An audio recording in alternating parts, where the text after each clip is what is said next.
Bienvenidos todos. Welcome.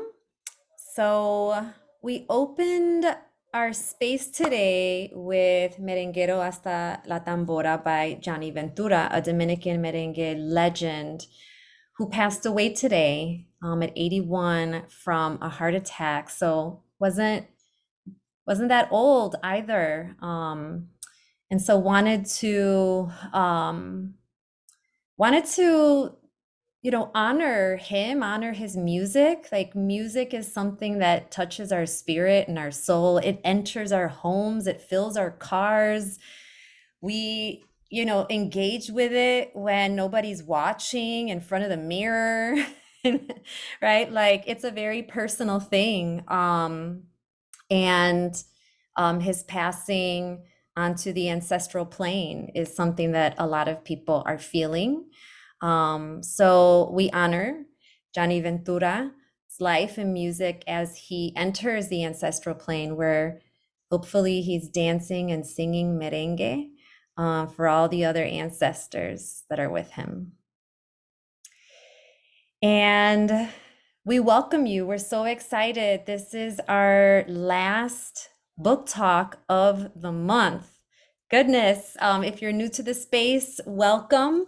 My name is Lily Cruz, and on behalf of the Young Lords of behalf of El Grillo en Areto Project, we welcome you to the Young Lords of Radical History July Book Talks. We are very grateful to be in community with you. We are an intergenerational volunteer-based collective of folks who want to engage in ethnic studies in community. We want to share stories, the untold stories of resistance and liberation, as a way to heal, and also as a way to share learning with each other. Each one teach one. And I share this all the time. And I just can't stop, because when I first learned what the purpose of a griot is in West African tradition, it really touched me, this idea of someone holding on to everyone's stories so that they know where they came from, where they're going, and who they are. And the areto part being how the Taino come together in circle to celebrate, share stories, dance. So again, the really honoring and connecting to the Caribbean, African, and Taino roots and culture. And we're going to start today by connecting with each other. This is something we have not done yet, and we need to. And that is by asking all of you to share, either in the chat or out loud, if you want to voice it, like, where are you? Where are you? Where are you zooming in from? Because I remember the first call, I heard some coquis. And I was like, hold up, wait a minute. I think we got someone. I think Nicole's on the island. And I know there are folks from all over. So awesome. Yes, let's share. We've got South Florida. I know Nicole is in Boriquen. Well, I'm assuming you're still there, Nicole.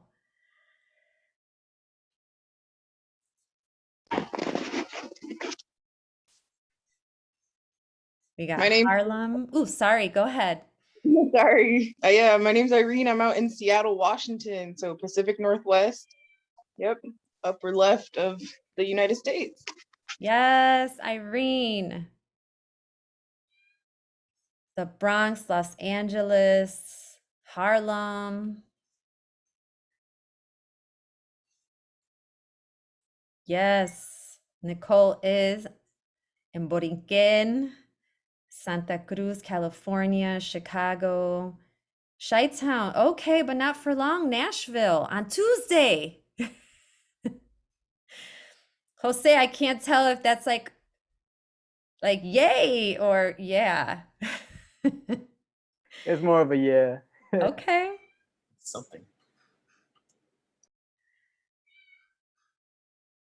It's Wisconsin, Chicago. Yes. Amamutsun tribal band. Thank you, Willow. Yes. Well, we wanted to take that time to ask for folks to share out because again, it's a really special thing to have folks coming in from everywhere, especially around the story of the young lords. And it's also a way that, technology can be used for the greater good or the greater bad. And I think this is an example of a way that we can bring people together from so many different places in order to connect. And I want to share. So, ever since El Grillo first connected with Johanna, I don't know why, but it felt very much like family. Um, and you may have the same connection with her if you know her, because it's how she rolls.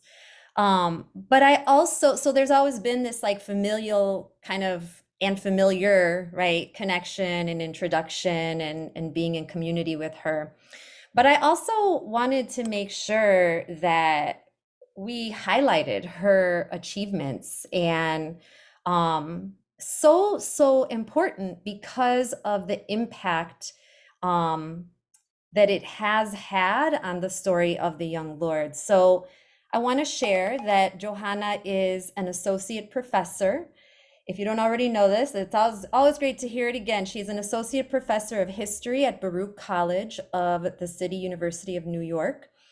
And as we know, the author of The Young Lords of Radical History, recipient in 2021 of the New York Society Library's New York City Book Award, and 3 Organization of American Historians Awards. So the prestigious Frederick Jackson Turner Award for Best First Book in History, the Liberty Legacy Foundation Award for Best Book on Civil Rights, and the Merle Curdy Award for Best Social History.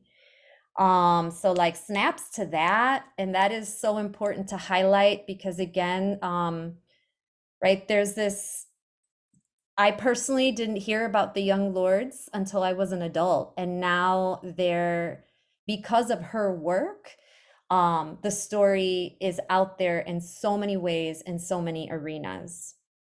I also want to go on to share, I remember when I first learned this, I was like, oh my gosh, she's just amazing.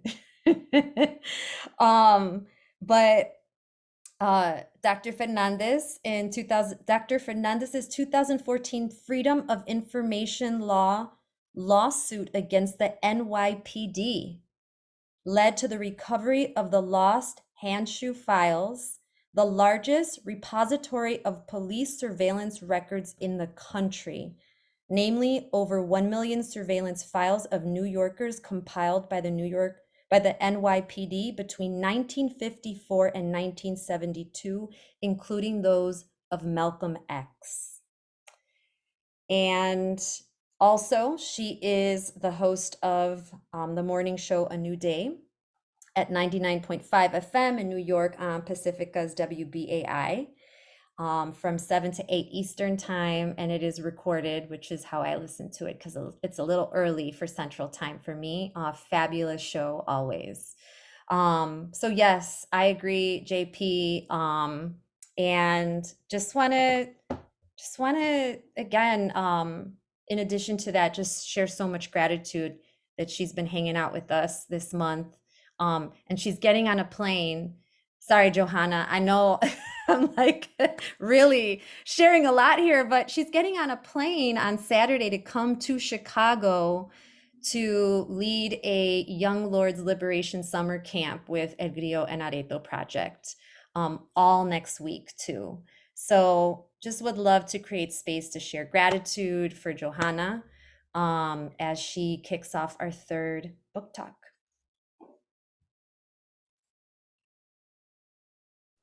Yay, thank you. Thank you for that introduction.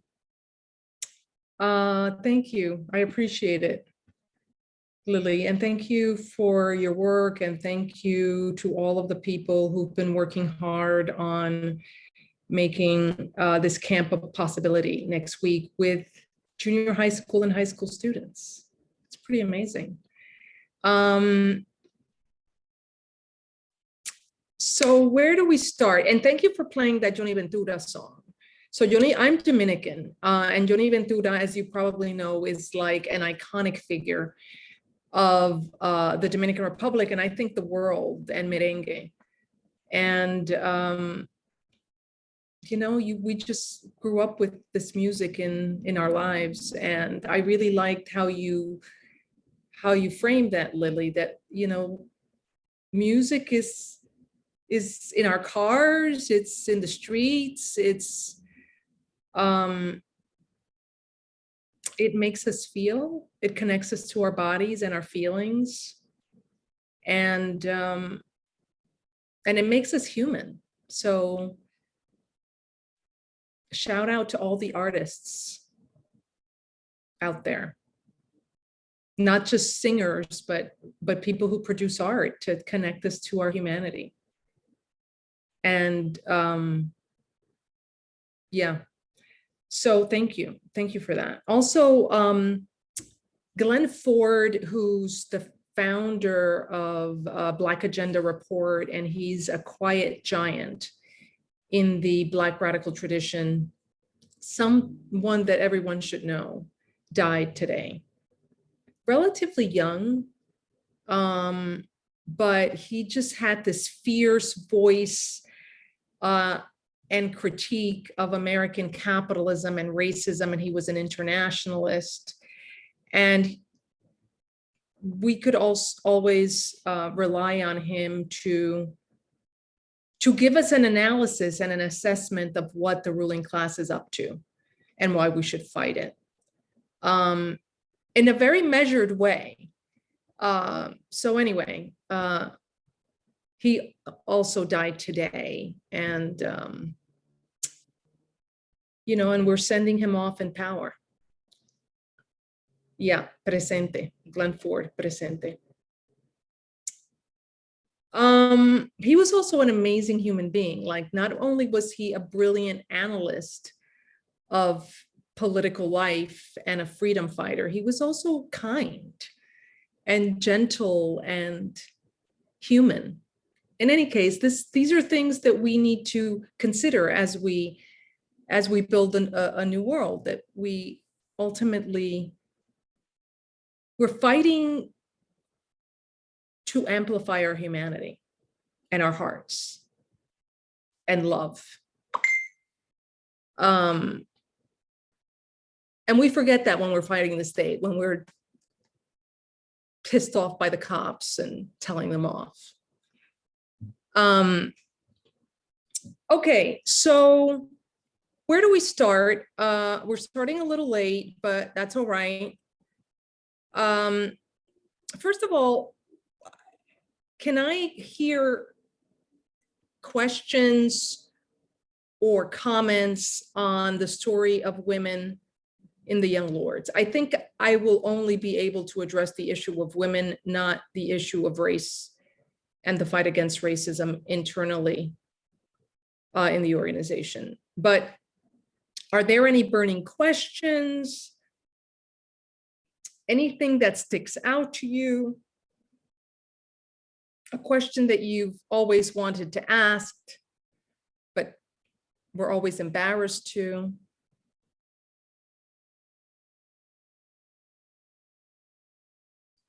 Help me out here, anybody? Hey, Johanna, it's Shannon. Hi.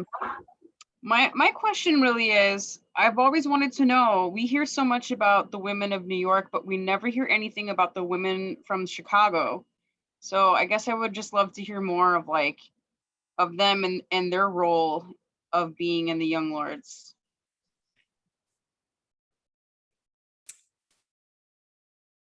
Well, okay, great. Thank you for that question. Anyone else?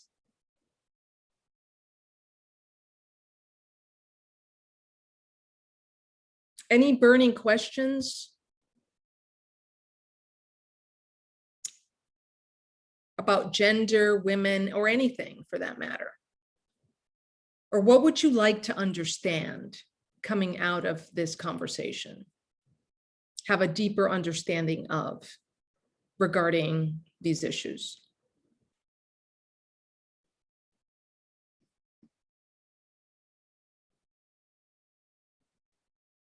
No?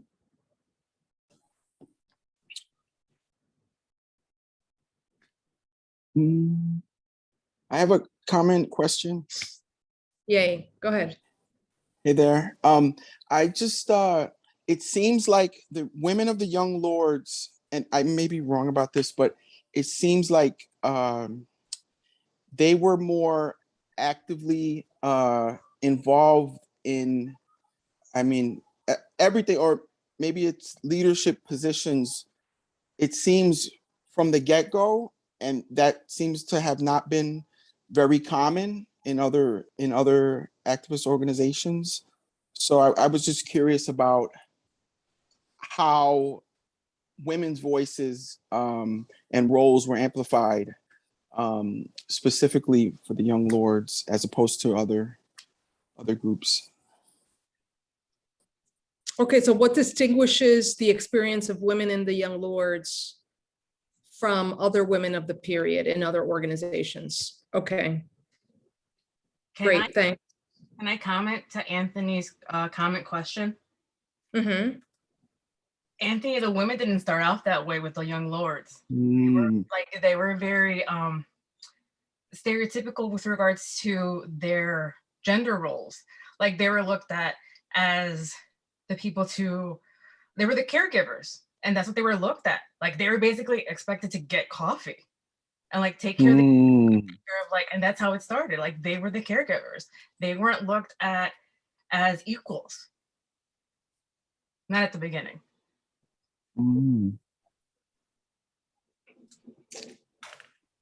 Great. Thank you. We're going to talk about that. We're going to talk a little bit about that, Anthony. And who responded to Anthony? That was me, JP.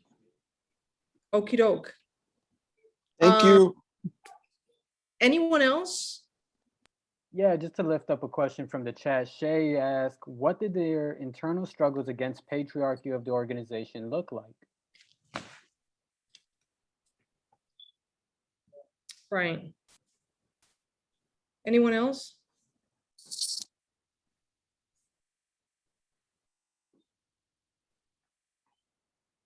Okay, so to answer the question that Anthony posed and that was answered by JP. So part of what I write in my book, and I'm not sure if you were responding to this, is that and this is what the women say of the organization, is that the women were there from the beginning. Like they were present. They were present at birth. So the Young Lords women in New York were there during the first garbage offensive, the protest that they launched against the overflowing of garbage in East Harlem. They were there as things were cranking up at the church, the first Spanish United Methodist Church in New York, that they eventually occupied and turned into a social service sanctuary for the poor. Before the occupation, they were actually beaten up. The Young Lords were beaten up in the church by cops when they went in for testimonial Sunday to try to convince the congregation to let them into the church to feed poor children in the morning through their breakfast program. So I think 5 of them, there were 11 people who were arrested and beaten up, members of the Young Lords, and 5 of them were women. And the Young Lords women in New York, they're pretty adamant about saying that they didn't just show up when they started making noise or later in 1970. They were there from the beginning, from 1969. Now, in Chicago, the Young Lords was a gang, a male gang. However, all gangs, male gangs, have a women's group. And the Young Lords in Chicago had a women's group. And that women's group was oriented pretty early on. And this is something that requires more investigation and research. But the women's group, the women's auxiliary group, was involved in organizing collective healthcare.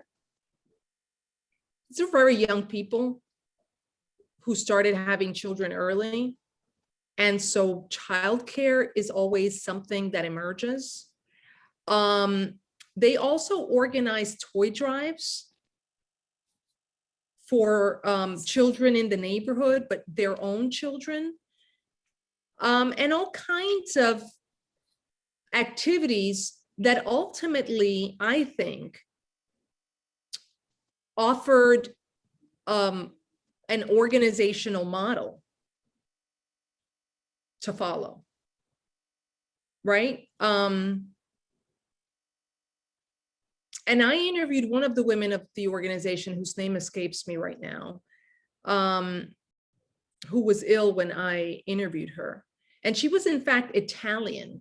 She was Italian American, but she was kind of a race traitor, and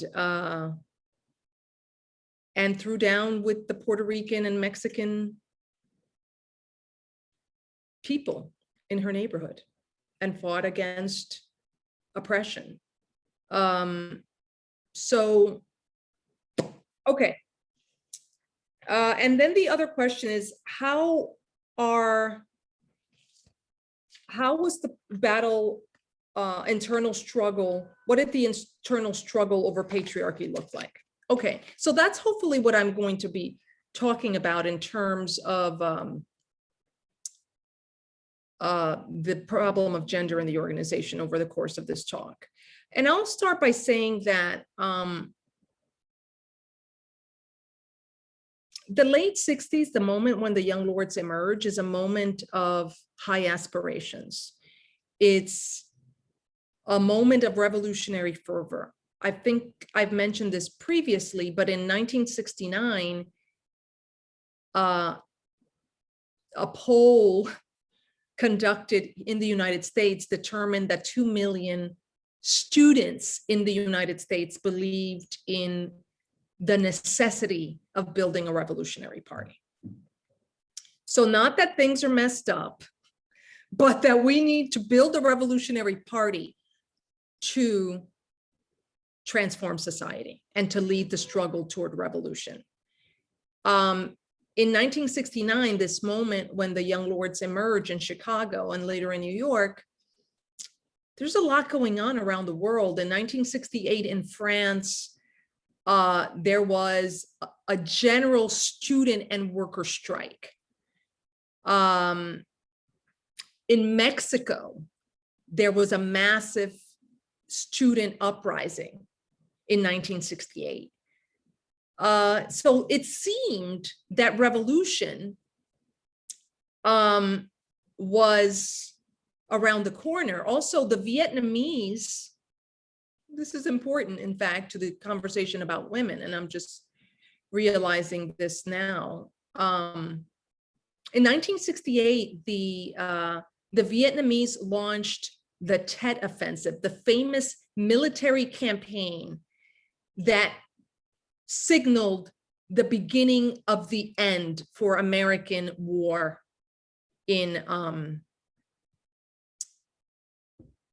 Vietnam, because the Vietnamese, on a day that previously they had taken to just hang loose on their New Year, the Vietnamese New Year, which the Vietnamese guerrillas usually took off, they decided to launch an attack against Americans in the cities. They had usually fought Americans in the jungle, and this was the first time they fought the Americans, a surprise attack in the cities, in Saigon and Hue and elsewhere. And a woman guerrilla led the attack on the American embassy in Saigon. Did I say that in the last conversation? This was also the moment when the women's movement was in high tide here in the United States, beginning in 1967, 68, and 69. So, so that's the context. I think it's very important to understand that that's the context. And because of this, the Young Lords believed that the struggle we were in, or they were in, was a revolutionary one, and the Cuban revolutionary or the Argentine revolutionary who fought in the Cuban Revolution, Che Guevara, he said in the context of the Cuban Revolution that in a revolutionary situation, a new man and a new woman must emerge, right? That this is a struggle about transforming society, but this is an individual struggle of really educating and creating a new individual, the new man and the new woman. And the young Lord Pablo Guzman explained, quote, in one of his articles, that revolution means change from the top to the bottom, and that includes the way we deal with each other as human beings. So these were the ideals of the period. It was a very idealistic moment, and a very honest one. I mean, when revolutions emerge, people are forced to change. And what I learned from writing this book and from studying the 60s is that many people were revolutionaries with their hearts. They were honestly struggling with themselves and with their community toward this broader goal. So that's one of the most beautiful things. Like, young lords were young lords in their hearts, like with all of the openness and vulnerability that comes, I think, with adolescence and youth. And then just an openness, it's very touching. In this conversation about the new man and the new woman, the women of the young lords were like, well, now that you mention it, there's a bit of a contradiction here, which is that we're living with the reality of sexism in an organization that promotes human equality and that has high ideals and that wants to build a socialist society.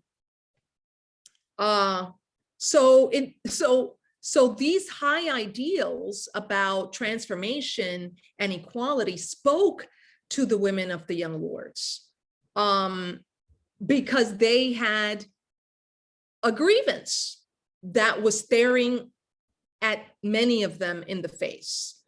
What was that? That there was a contradiction. And I want to quote, I read an Instagram post today, or just a few days ago, on Decolonize This Place, which is a group here in New York City. And this is what it said: no one is pure in a colonized world. We all live by our contradictions. And I will add to that quote that the best we can do is to make our unconscious socialization conscious. Our unconscious socialization around issues of race, gender, and all kinds of other things, materialism, pettiness. So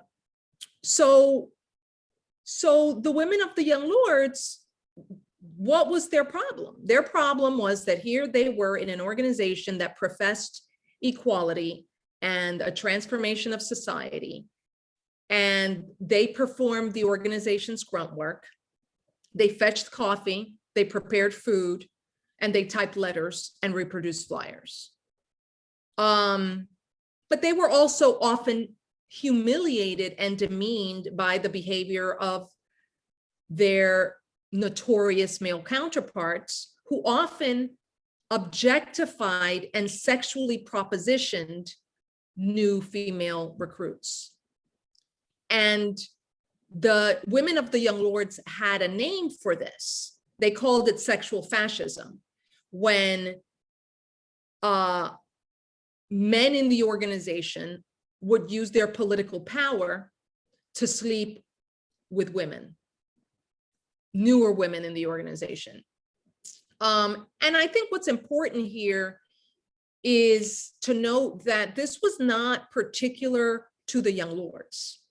Sexism, the objectification of women, their oppression, and the conventional roles assigned to women as mothers and housekeepers, that was a problem of American society and patriarchy. So this was a problem in society, and it was reflected in the organization, right?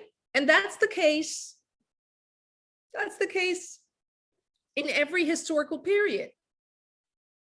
Yes, there is sexism and there are problems in movements that emerge, in Black Lives Matter networks. Why?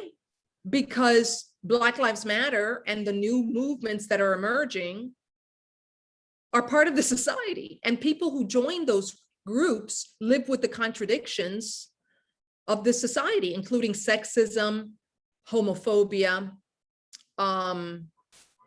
and heteronormativity, generally speaking, right? So I think it's, given that, I don't want us to think that like the patriarchy in the young lords was oh so much worse than everywhere else because people in Latin America, because of machismo. Yeah, there's like a Latin American version of patriarchy. But this is a broad problem in society. Okay, so that's the contradiction that they had to deal with. And part of what they articulated was that it stings emotionally when you are treated horrifically by your comrades, who are often not even conscious of their sexist or their sexist behavior. Why? Because you develop bonds of trust and friendship and partnership with your comrades, and you expect them to treat you like a human being. So the women of the young lords called this struggle of fighting against homophobia, but also sexism and racial prejudice in the organization, the revolution within the revolution. And it was a complicated situation. It was not as easy as meets the eye.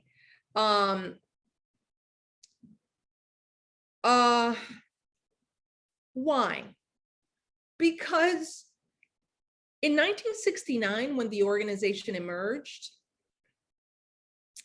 the women's question was everywhere in American society because of the women's movement, which the second wave radical militant women's movement, which emerged in 1967. So by the time the young lords come around, you can't really be a revolutionary if you're not at least addressing the issue of women's oppression. So when the Young Lords in New York drafted the 13-point program, which, by the way, the Chicago Young Lords adopted,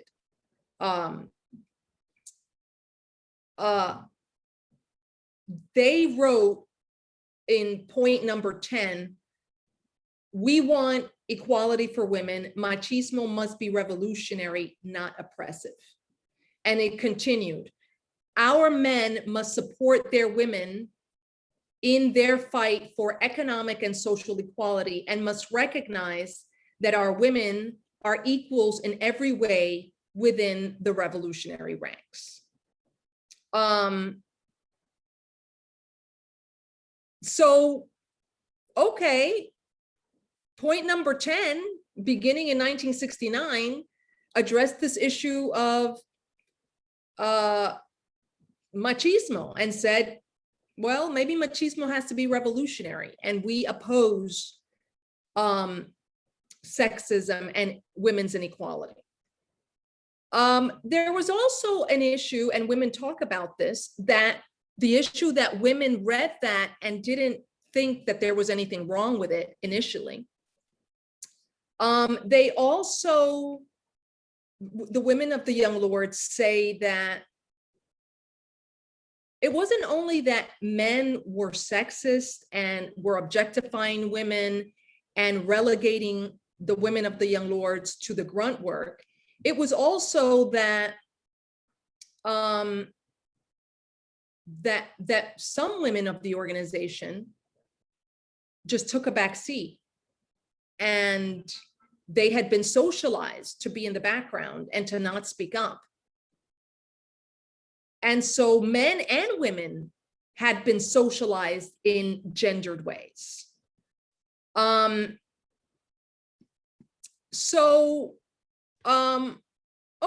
so what happens? So there's a problem that kind of comes to a head in New York City during the first occupation of the First Spanish United Methodist Church. That was like a big thing that captured the imagination of Latinos and other people of color in New York. Some radicals, Puerto Rican radicals, who are also Black, take over a church. Why did they take over a church? This is all over the news. People just come to the church, they see what the Young Lords are about, they hear their arguments, and they're like, this is what I've been looking for. So this big thing that the Young Lords did, which was very outward facing, which was a struggle with the church, but also the Catholic, not the Catholic Church, Christianity. This made them very popular, and their membership increased exponentially. And what ends up happening is that the number of women members increases after the Young Lords take over the church. People just want to join the Young Lords, and among them, young women want to join the organization. So part of what the women of the group say is that we were kind of aware that like the balance of power changed demographically.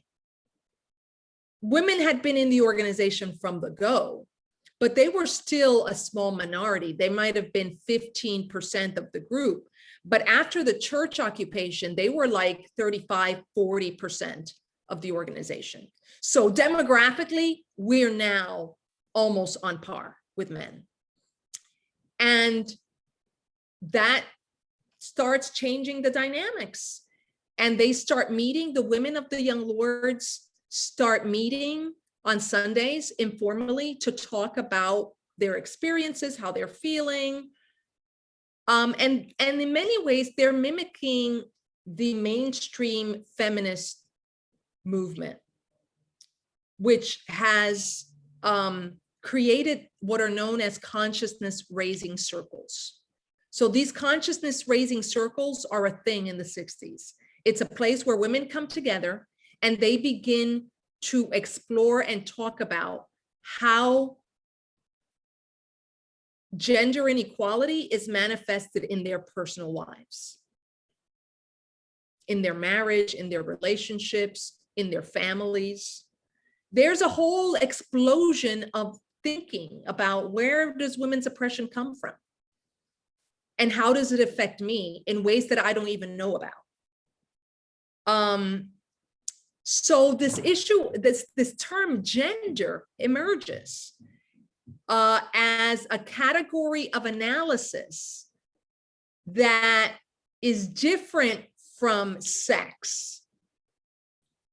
And in this category of analysis, it's understood that women's experiences and the roles prescribed to them are not a product of biology, but a product of the organization of society. Are you with me? Are you with me? Does this make sense? And that there's something about society, not our nature, that's producing this inequality and these prescribed roles. Marxist feminists during this period, and the young lords consider themselves socialists and Marxists as well, but they're influenced by all kinds of different ideas, are arguing that gender is socially constructed and a product of the rise of class society. This is complicated, but I want to go through it because it's important. So part of what some of them are reading is a pamphlet written by Marx and and Engels titled "The Origins of the State and the Family Under Capitalism," the origins of the family, capital, class society, and the state, something like that. Who knows the title of this pamphlet? And in it, they argue one very basic thing, a few things, which is that, first of all, they're being influenced by a famous anthropologist whose name is Lewis Henry Morgan, I think, Lewis Henry Morgan, who was writing in the late 19th century. And Lewis Henry Morgan is studying the Iroquois Indians in upstate New York. And the Iroquois Indians are distinguished and maybe not so different than other First Peoples in that there's relative equality between men and women. And women, in fact, hold quite a bit of authority in Iroquois society. So this offers comparative perspective to an anthropology. Okay, how the hell did this emerge? And part of what they're trying to understand is like, how does society become organized the way we know it to be organized around extended families or community as opposed to the nuclear family? And then how does that influence how people behave and what we think and accept as truth by nature, which is not really truth by nature. It's actually a product of the social organization of society. Because if women are equal in Iroquois society and they're not in Europe, then there's no human nature. Because if there were human nature, women would be unequal everywhere. Yeah, that makes sense. So then Karl Marx and Engels, they in their studies, they argue that, well, gender oppression emerges with the rise of class society, when there is actually a profit or excess land and wealth in society that has to be controlled by a small ruling class. The question is, how is wealth going to be passed from one ruling class to another? and from families to families, you have to control the family and reproduction. And so women get assigned these roles. They become the possession of the family and the patriarch. And the control of reproduction and women's lives ensures the proper transfer of wealth from down the line in one family and within the ruling class. Okay, so I hope you're absorbing this. Okay, so these ideas are kind of in the air, right? These ideas that women are oppressed not because they're biologically inferior or because their role is biologically to give birth to children, but because of the ways in which class society and eventually capitalism reorganizes how we live and kinship networks and establishes the nuclear family, where you're taught heteronormativity, women are made ashamed of their sexuality. Then you bring the church, the colonizing church, which continues to demonize and make shameful the female body and prescribes all of these roles. So all of the women are thinking about this. They're talking about these things in their in these consciousness raising circles, and so are the young lords, the women of the young lords. So I want to read you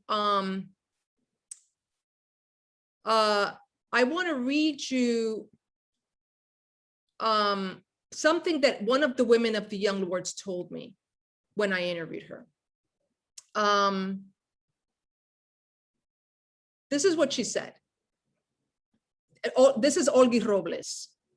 We talked about the culture's impact on us as women in terms of female passivity and how it manifests itself in 1001 ways. We talked about the forced sterilization of Puerto Rican women and women of color in hospitals, and that you're not only a second-class citizen because you're Puerto Rican, a worker, and impoverished, but also you're a third-class citizen because you're a woman.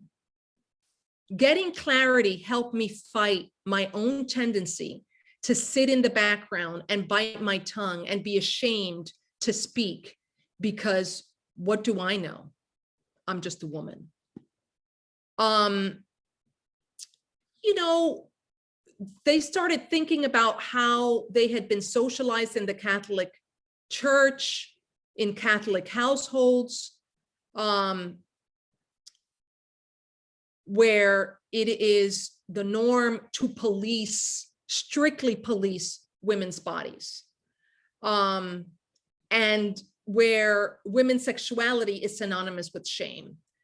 And she says, Robles, she continues and says that essentially these women's circles offered a space where women could talk about their sex lives, something that was taboo, and masturbation.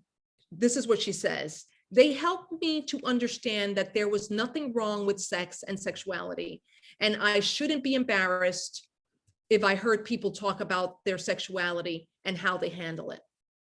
It had a whole lot of, I had a whole lot of inhibition at the time. So part of what the Young Lords and the Black Panthers are talking about is the ways in which class and race and the condition of colonization affect women of color in particular. So part of what the Young Lords women write in the newspaper during this period is that is tied to cheap labor and sexual objectification. So for women of color, Puerto Ricans and Black Americans, gender oppression and the historical place of women of color in the colony is connected to their role as cheap labor, but also sexual objects for the white male gaze. And they also said that class is paramount because women of color are disproportionately working class, disproportionately poor, and they bear the brunt of childcare in ways that middle-class women don't. And so part of what they argued was that we need childcare, that we need to socialize childcare. This is an issue of working class women and working class women of color in particular. And they also explored the role of the sterilization of women by the white supremacist state. Black women were sterilized in the South, Puerto Rican women were sterilized in Puerto Rico. A third of Puerto Rican women were sterilized. So they talked about the politics of gender within the context of racism, economic exploitation, and colonization.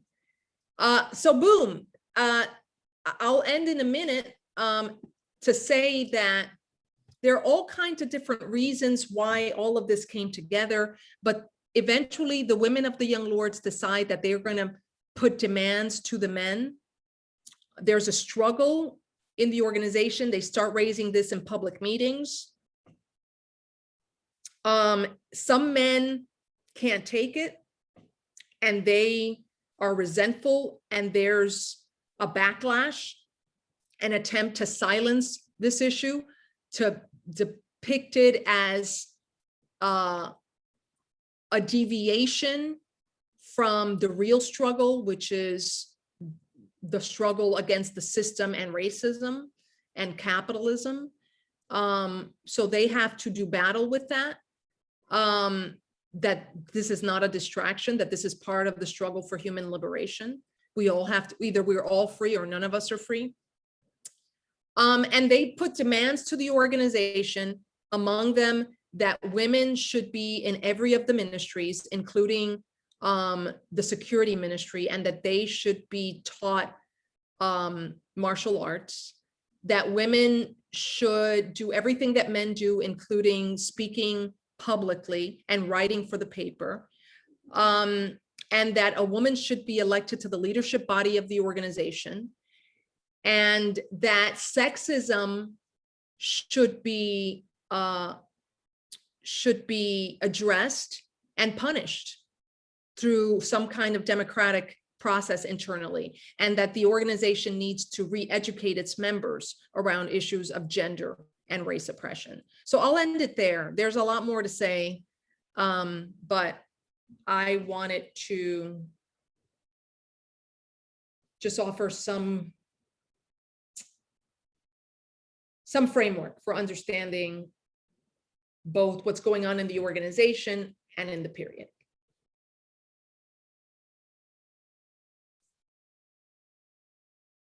Any questions?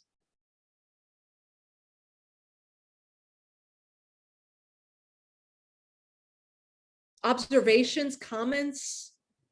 What stayed with you? Irene, do you want to unmute and ask your question that you just dropped in the chat?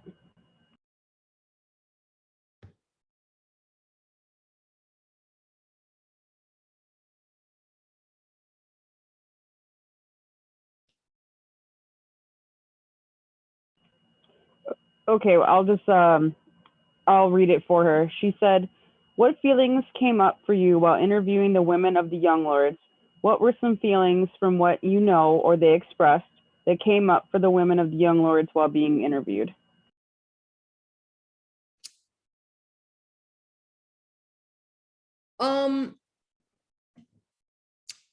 Olga Robles, I mean, the struggle with insecurity,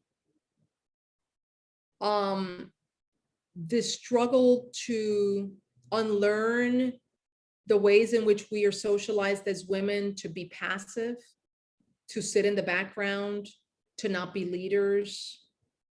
Olga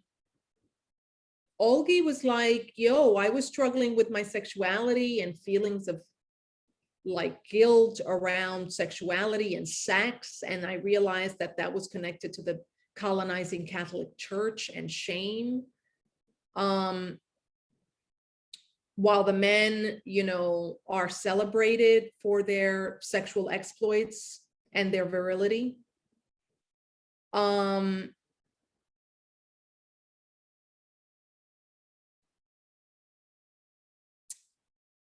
Some women talked about the ways in which this was played out in their families. Like the father, like celebrating the boys in the family more than the girls, because men are going to carry the name of the family into the future, right? This is connected to the origins of the family and the state, right? This sense that women are responsible to carry the honor of the family from one generation to another, that they preserve the honor with their virginity. So these were, and they wrote about this. But they also, like the young lords also, they also had fun with it. Like they named Miss America, the Puerto Rican Miss America in 1970, I think, or 71, the pig of the week. So they had a pig of the week section in their newspaper. And they named Miss Universe, who happened to be Puerto Rican. I think her name was Elizabeth Maravet, pig of the week, which I think is hilarious, right? So yeah, other questions, or maybe others can answer the question. I was gonna say, I just want to pull out another question from Shay. Shay asking a lot of good questions today. Good job. But how were the women in leadership supported in their roles? Okay, and we should take more questions, more comments, so that I'm not doing all of the talking.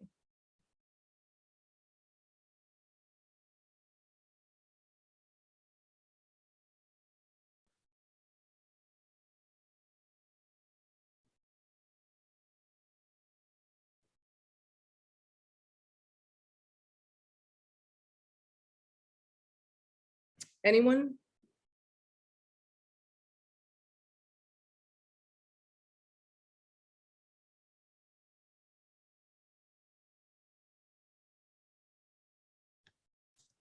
Come on, what stayed with you? Or what made sense, or what was new? Was there anything new? Is there anything new about what you've just heard? And by the way,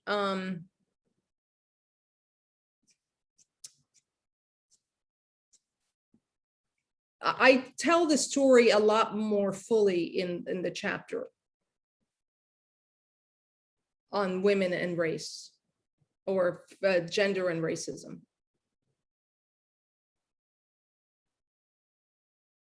Anyone? Hey, Johanna, it's Shannon. Hi there. Hey, I thank you for touching a little bit more on the Chicago women, because that's always been a little mystery to me of what was up with them.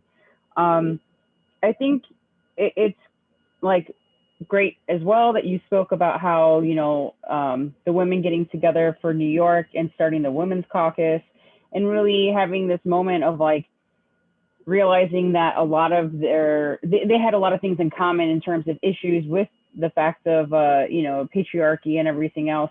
And the fact that, you know, they can normalize a lot of things that they thought were like issues, you know what I mean? Together.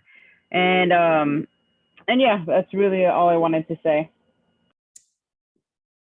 Thank you. And the issue, by the way, one of their demands was they demanded that the organization redraft point number 10 in the 13-point program, denounce machismo. They were like, machismo is not revolutionary. It can never be. That's like saying patriarchy should be revolutionary. They were like, no, down with patriarchy and let's end women's oppression. And that 10th point be brought up to point number 5. And that actually happened. So thank you for jogging my memory on that. And by the way, the name of the book, the title of the study by Marx and Engels is The Origins of the Family, Private Property, and the State.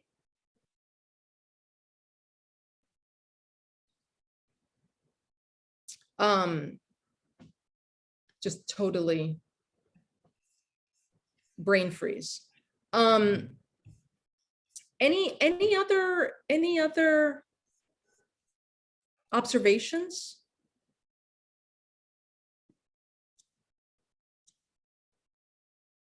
So yeah, this period. So what ends up happening is that the young lords are different, and this answers one of the questions posed earlier. The young lords are different in that, at least in the beginning,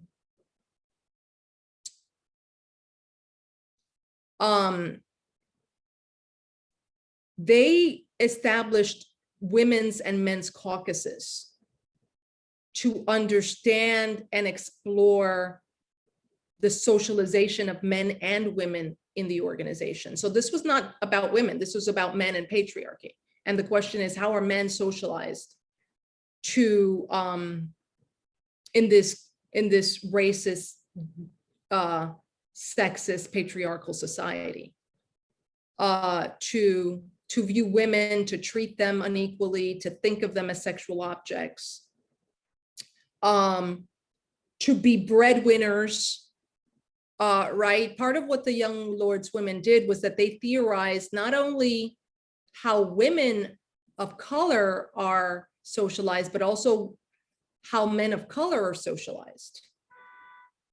And they made some pretty incisive observations, that in a society where men of color, because of white supremacy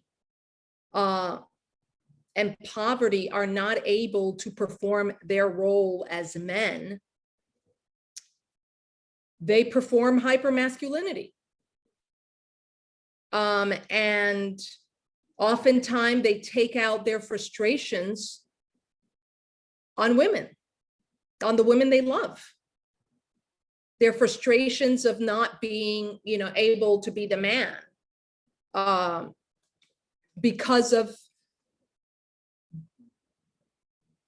the ways in which white supremacy undercuts their ability to play out their roles in a patriarchal society, in this patriarchal society.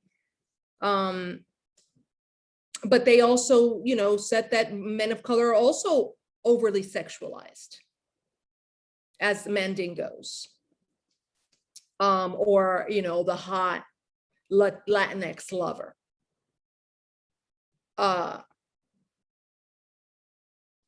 So yeah, it was a moment of the renaissance of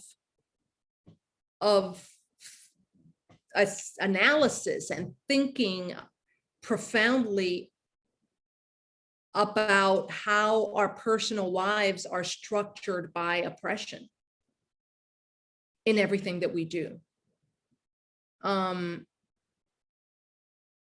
Yeah, and you know what? There are entire fields of study in the university that are a product of this on-the-ground analysis that people of color and women were making, were engaged in struggle. So we don't have time to go into this, but I usually tell my students, and then there's this whole struggle around gay liberation that's going on, and heteronormativity, and the rise of gay oppression. And the transgender community was also beginning to stake a claim in the struggle for human liberation and civil rights during this period. And for a brief moment, the Young Lords had a gay caucus. And Sylvia Rivera, the transgender woman,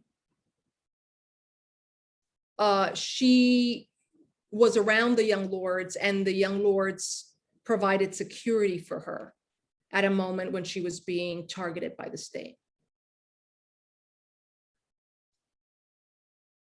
So what I wanted to say is that I usually ask my students, okay, so when you go to a baby shower and you hear that the mother is going to have a girl, what do you get? What do you buy? And I'm sure you're familiar with these conversations. What do you buy? What color do you immediately think of?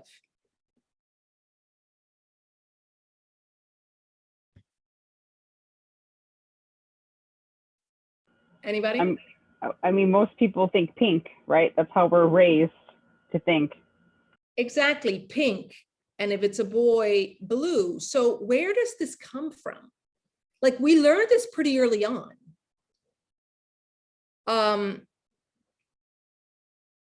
We learn gender roles in the institution of the family, like as soon as we're born. And so the Young Lords, but also the radicals of the period, were asking questions about the origins of socialization and oppression, because they wanted, because how you understand where this comes from is going to determine what you fight for and and how you structure your fight. Is it only bad ideas in people's heads? Are people misled? Or is it something structural about society that is producing this socialization and inequality? And if it's structural, then you need a transformation of society from the bottom to the top.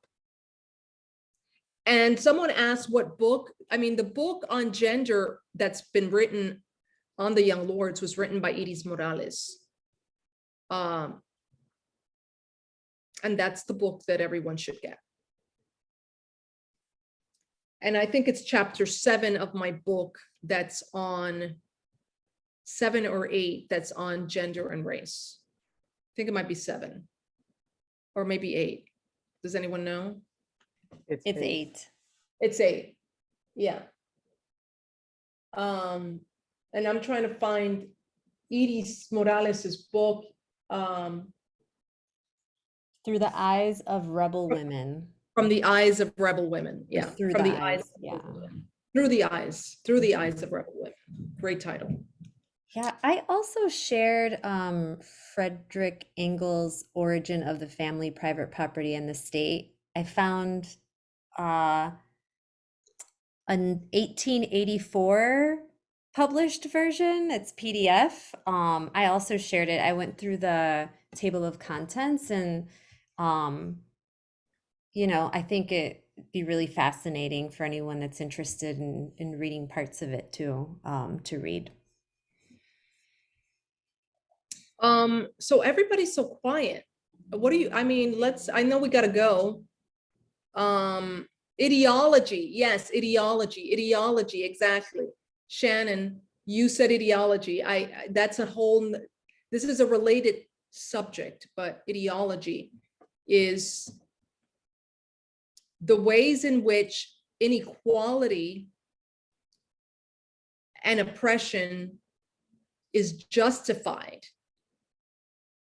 as a byproduct of human nature.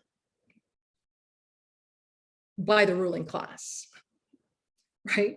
So ideology is the glue that holds a profoundly unequal society together, because it's easier when people are articulating and believe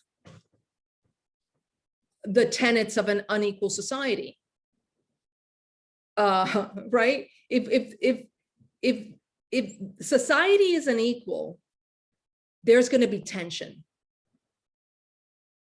How do you deal with that tension? How do you manage that tension? You either manage it with force, with the police and the military and laws, or you manage it culturally by influencing how people understand the root causes of the tension. If the tension is if inequality is a product of human nature, then there's nothing we can do about it. And that's in the interest of people at the top of society to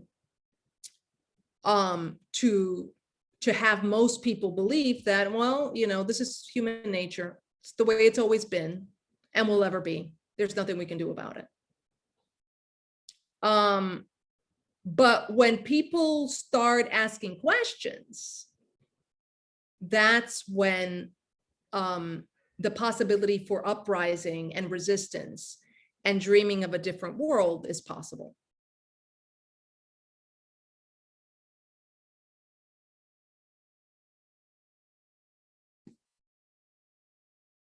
Chomsky's manufacturing consent, yes, comes to mind, absolutely. And there's a whole like big literature on these issues. Is like, how do we come to believe what we believe about ourselves, about our family, about society? And Chomsky has written about this. The Italian revolutionary Antonio Gramsci has written about ideology, and others have theorized, like, how do we come to believe what we believe is organized by the schools. The schools play a huge role, which is why critical race theory is illegal now in all kinds of different venues. The media socializes us, the family, these are called ideological state apparatuses. So the media, the family,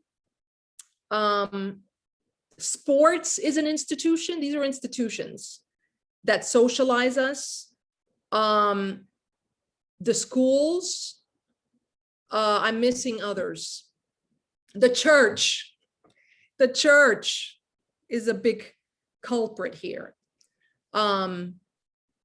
And others are suggesting that Frantz Fanon writes about this too, the Martinican revolutionary who supported the Algerian Revolution, who wrote Wretched of the Earth and Black Skin, White Mask.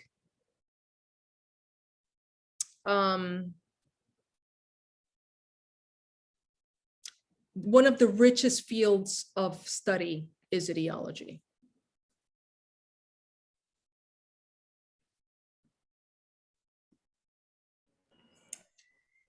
I was going to say, Johanna, I have another question.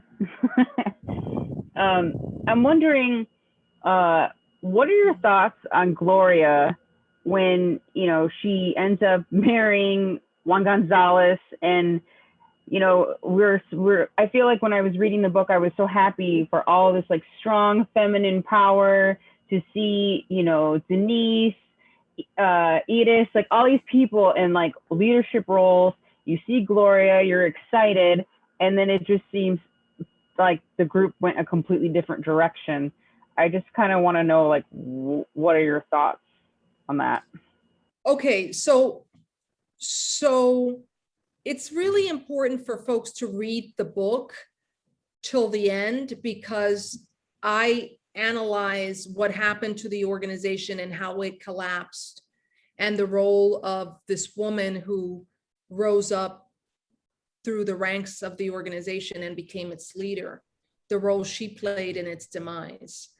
I can't really sum that up in a few seconds or even one comment, but I was thinking today, Shannon, that, you know, this was a pretty courageous struggle launched by the women of the Young Lords internally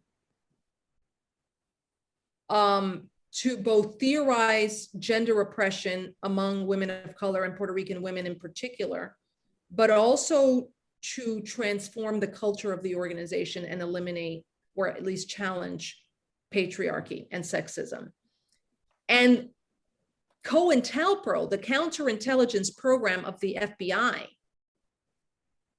used precisely the biggest victory of the organization and mangled it and deformed it and turned the leadership of a woman into its biggest nightmare, because she was very predatory and likely definitely influenced by her actions, and her psychology was influenced by the campaigns of COINTELPRO internally to create dissent, a conflict, to create conflict internally in the organization. Not sure if I answered your question. You did, but I know I'm going to see you all next week.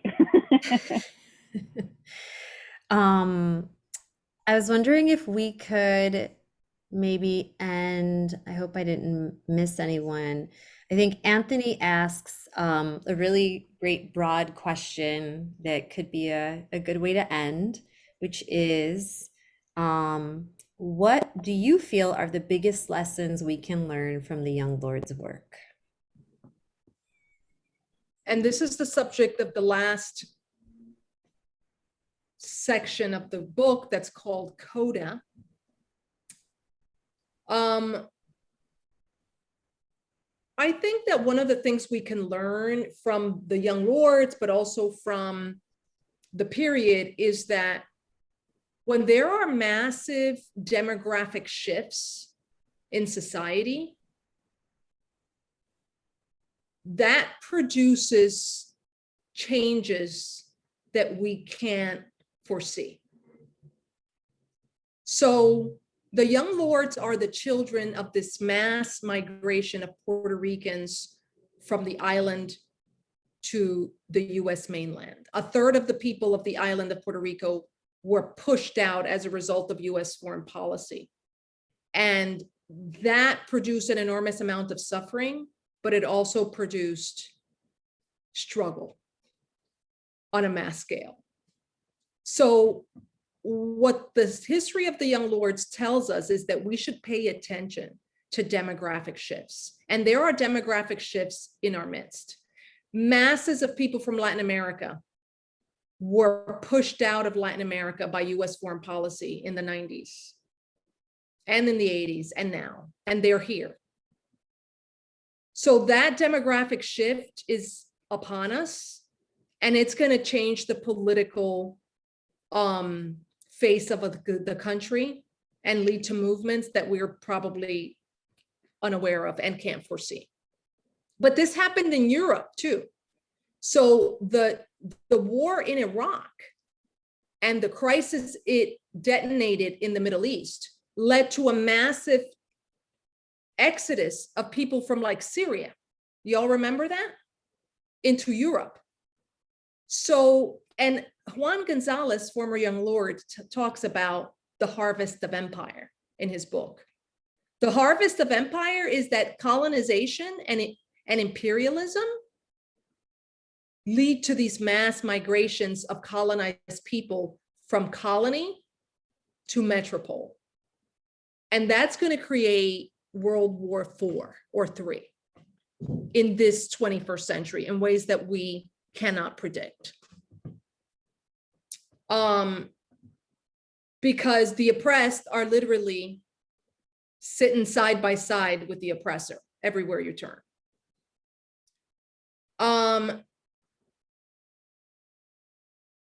What's important about the Young Lords, I think, and the Black Panthers is, especially the Young Lords, is that they were connected to the grassroots. So they were organizing, they had these incredible ideas, they had an analysis, they were connected to struggle on the ground in their communities, day in and day out.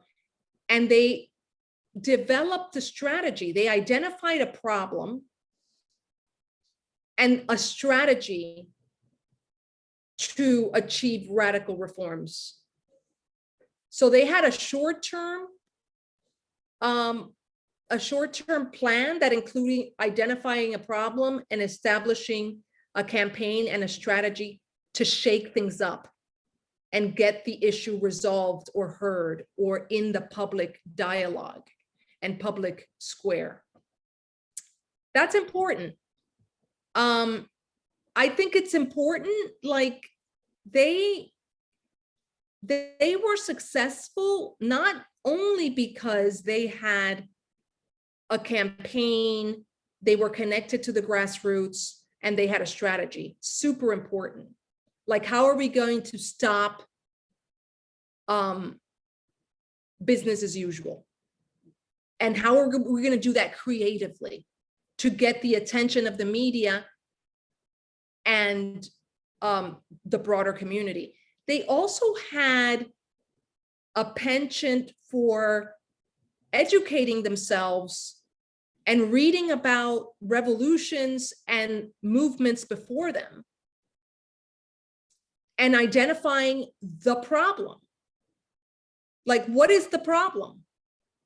What's the theory of the problem? And we are going to advance that theory of the problem. We're going to learn it and disseminate that theory of the problem. Because if you don't know what's behind the problem, then your solution is going to be all over the place. Like, a dragon is entering my apartment, and if I think it's a kitty cat, I'm going to open the door and be, you know, burned by the dragon.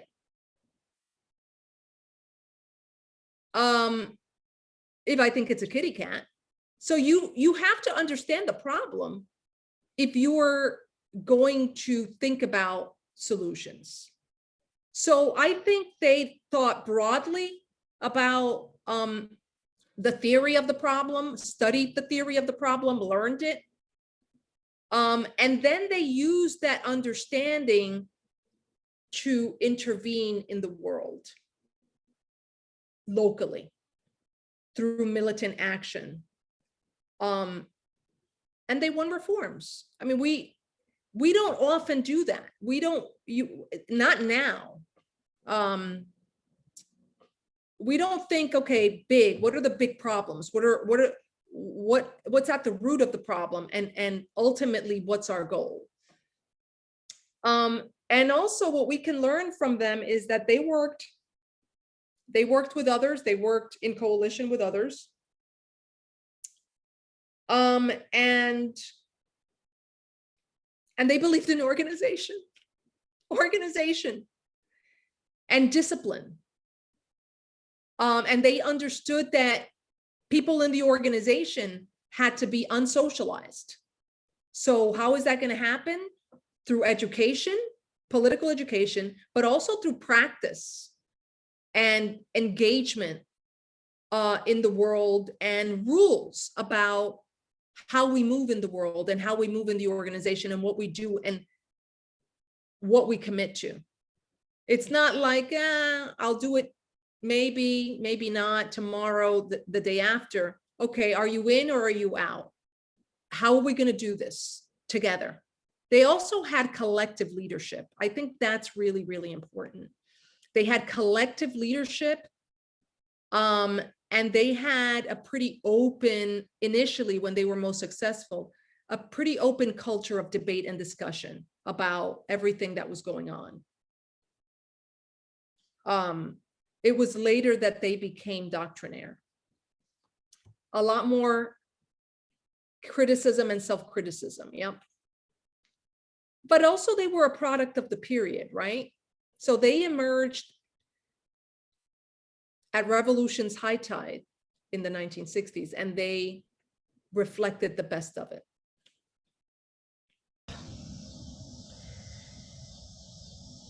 Well, this seems that, oh,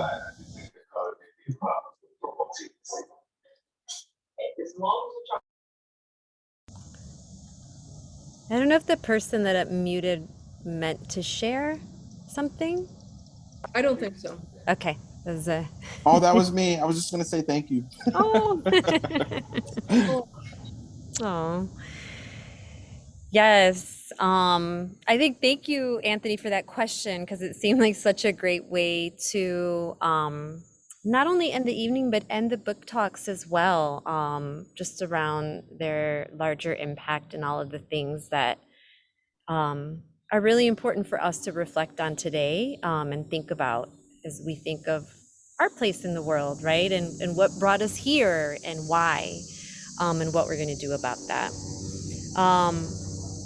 I hope you can join me in just sharing lots of love and gratitude to Johanna, whether it's the emoji reaction, words, chat, or just holding it in spirit, and sharing it in spirit. We are just so incredibly grateful to have spent July immersed in the stories that live in her book. And the book is that living story. So, you know, I would say, like, folks were asking how to continue to have conversations. They don't have to end with the end of book talks. If you know about the Chicago Boricua Resistance Group, you can follow them on social media. They're really awesome. They actually are going to start a study circle with Johanna's book in mid-August. So definitely reach out if that's something that you're interested in doing. And I think there's also great ways to organize and continue book studies as well in the conversation. Whether this was your first, your second, your third, or you came to all of them, so grateful for everyone that's been sharing space with us. Yes, Willow added, and thanks for your work to free Mumia también.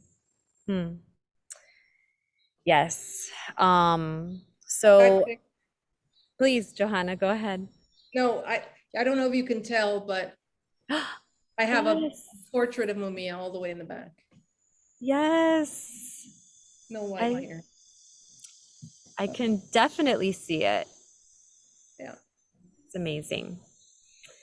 Shannon just dropped the Chicago Boricua Resistance Instagram information. Y'all follow us next week to show love for these young people. I'm so excited. During this book talk, we are now at 15. And super excited about that. Oh, we're getting a close up. Oh, that's amazing. Oh. That's amazing. See it? Yes. Yeah. Amazing. Oh, yes. And Shannon, thank you for reminding. If you are dropping off any art supplies that you have around, old magazines, you can drop them off at the Chicago Justice Gallery. I believe it's 1344. Someone could check. South Halsted. I always twist the numbers around. From 3 to 5 on Friday. We'll be there to take them in. And Johanna, thank you for walking us and to see the poster of Mumia. That's an amazing poster of him. And everyone be well and have a good night. Thank you.